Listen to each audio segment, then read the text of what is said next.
welcome to a brand new episode of Smart with Prachi. This is Prachi. Now, before we start with today's writers and today's letters, you know that on Smart with Prachi, we talk a lot about mental health, psychology, and learning through other people's experiences. So, I have a question for you all today, okay? If there is one thing you wish people knew about mental health, what would that be? I'll repeat my question. If there's one thing you wish people knew about mental health, what would that be? What would you want to tell them? Okay, so it can be a personal experience, it can be a cause that you believe in, it can be something that you have observed, anything. Okay, write your answers. I think I would love to hear what you have to say. As for me, what is one thing I wish people knew or people understood better about mental health is that talking about depression, talking about your struggle is not a call for attention. And if it is indeed a call for attention, even that is a problem. Even that person needs help. See, here's what we do as a society, when people talk about the depression, we say, oh, they're just, attention seeking. And then when that person commits suicide, the same society goes back and says, I wish they had talked about it. The irony of it, guys, really. So I'm not saying that we should always make space for people who are constantly coming up and trying to offload their emotions or they're going through a lot if it's too much for you. Sometimes it can happen, right? You're trying to be there for them, you're trying to help them, but they're not willing to listen or it's not going anywhere and it's draining you of your energy. It's okay to take a step back. It's okay to tell them that, oh, you know what, I would love to hear it out, but I'm kind of going through my own stuff today. Can we discuss this later? In the meanwhile, maybe you can talk to this therapist. They are amazing. Kind of just, see where they are at and maybe suggest them to go for professional help. There's nothing wrong with it. I'm not saying you have to be involved completely, especially if you're not able to. But don't make fun of them and don't make them feel isolated. Okay, let them know that they can be even if you are not available for them. All right. Now, starting with the first writer of the day. Let's call the first writer of the day Purple. Okay, Purple says, hi Prachi. I'm a 16-year-old girl and my problem is my cousin. She moved to a nearby location recently and ends up visiting us way too often. She comes anytime she pleases, expects me to spend time with her, and worst of all, borrows my things to never return them. She has taken my sunglasses, hairband, my extra phone charger, 2 nail polishes, eyeshadow, 2 jackets, and many, many other things. My mom is fed up too, but she's old school and doesn't think it's polite to remind her or say no. Her dad has helped my father a lot in the past, so she feels indebted. I did mention the sunglasses once. I really loved those. And she pretended that she had forgotten about it and would bring them back later. It's been 3 weeks since, but she hasn't given it back. I try to hide my things, lock them up now, etc. But it's not always possible since she comes over so often, usually unannounced. This is so annoying and unfair, but I'm just not allowed to say anything because of my parents. Please help. First of all, I agree, you should not be made to feel uncomfortable or like you have to hide your things inside your own house. Her father has helped your father. You are extremely grateful to them. You repay them, help them back when they need you in a larger perspective. Not by letting someone take advantage of you. That's no way to thank someone. So if you think you can have that conversation with your mom, if you think she would be open to hearing you out, have that conversation with her sometime. Okay. Having said that, I understand your situation. You will still have to navigate through things very delicately because your mom is not aligned to you being rude with her. And she is your cousin, so it's probably best not to burn bridges, if you can help it. That is, of course, sometimes you just have to, but if you can help it. So number one thing that you can start doing is that whenever she asks you for something, just say, oh, that belongs to my friend. Okay, or if it's something like an electronic item like a hair straightener, you can just say that, oh, that stopped working, or sometimes it just kind of blows up the electricity thing in my house and it's not a good idea to have it. So it's your friends, the things are not working well, or that you actually need to use them right now because you're going somewhere or whatever. Okay, so these are some excuses you can keep handy. I would also suggest that you start distancing yourself a little bit from her because she's coming to your house too often. You don't want to be extra pally with her because the closer you both are, the closer friends that you become, the harder it will be for you to say no to her. It just happens, right? So if you ever feel that she's come to your house and you're just not in the mood to entertain or give any of your things, or you have too many good things lying around, just say, hey, I'm so sorry, but tomorrow I have an exam, I'm studying for the exam, can we hang out tomorrow or some other time? I'll ping you, okay, when my exams are over. Just start keeping some distance. It's not a permanent solution, but it will help you start maintaining some boundaries and keeping some more distance. Another thing that you can start doing is start borrowing things from her.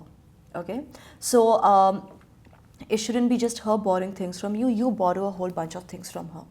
Eventually, she will come back and say, hey, do you still have that thing? I kind of need it back. Just say, oh, I completely forgot about it. I think I've taken a lot of things from you, right?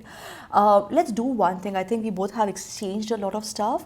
So let's make a list of all the things that I have given to you and that you have given to me. And then, we can just take our stuff back from each other, because I'm sure we both are losing track of things now. Say it all very innocently, in a very helpful way. So that way you can make a list of all the things that she owes to you. You go with that list, ask her for her list, and you return all the things, and then just tell her that I want my things back as well. Start doing that, okay? And if you think your mom will be aligned to this, I'm not sure if she will be, just drop by at her house someday and say, hey, you still have those sunglasses, right? I kind of need them urgently. Can I have them back? So you are at her house asking for her for your things back. If she says, oh, I'm sorry, I can't find it, just go to her room and say, let me help you find it because I really need it today. And while you're searching for your sunglasses, when you find the other things, just jokingly remark, oh, right, it's still with you. I completely forgot that, you've taken this hairband, this charger, this, and start just taking your things back, putting it back in your handbag and take it with you. Okay, so do that. That is, of course, if your mom agrees to it. But very important, start maintaining some distance, because the closer you both are, the more difficult it's going to get. All right. Moving to the next writer of the day. Let's call the next writer of the day. The first one was purple. So the second one, we're going to call the next writer orange. Okay, orange. Orange says, hi Prachi. So this is not a smile with, oh, by the way, sorry guys, before I move to this letter, this is a letter which was not written for Smile with Prachi, but I think it highlights a very, very serious concern. So I'm still going to address this letter, and there are a few things I want to tell everyone through this letter as well, okay? So yes, going back to Orange's letter, she says, hi Prachi. So this is not a Smile with Prachi letter, but since you're such a dog lover, maybe you can help me a bit personally. I don't know anyone who has a dog, and you're the first person that came to my mind. Thank you, Orange. It's my sister's second marriage anniversary soon, and I want to gift them a sweet little puppy. What breed of dog should I get? Now, Orange, in case you're wondering why I'm reading your letter on Smile with Prachi, that's because it's very important for us as a society to be aware of this. Dogs or pets of any kind, even a fish, which is a very simple, very easy to handle pet comparatively.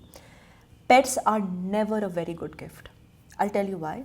Because there's a lot of responsibility that comes up with it. And until unless a person is 100, 1000, 10 million thousand% sure, I'm not even sure what I'm saying right now, but until unless a person is absolutely sure that they can handle a pet, no, they shouldn't get one.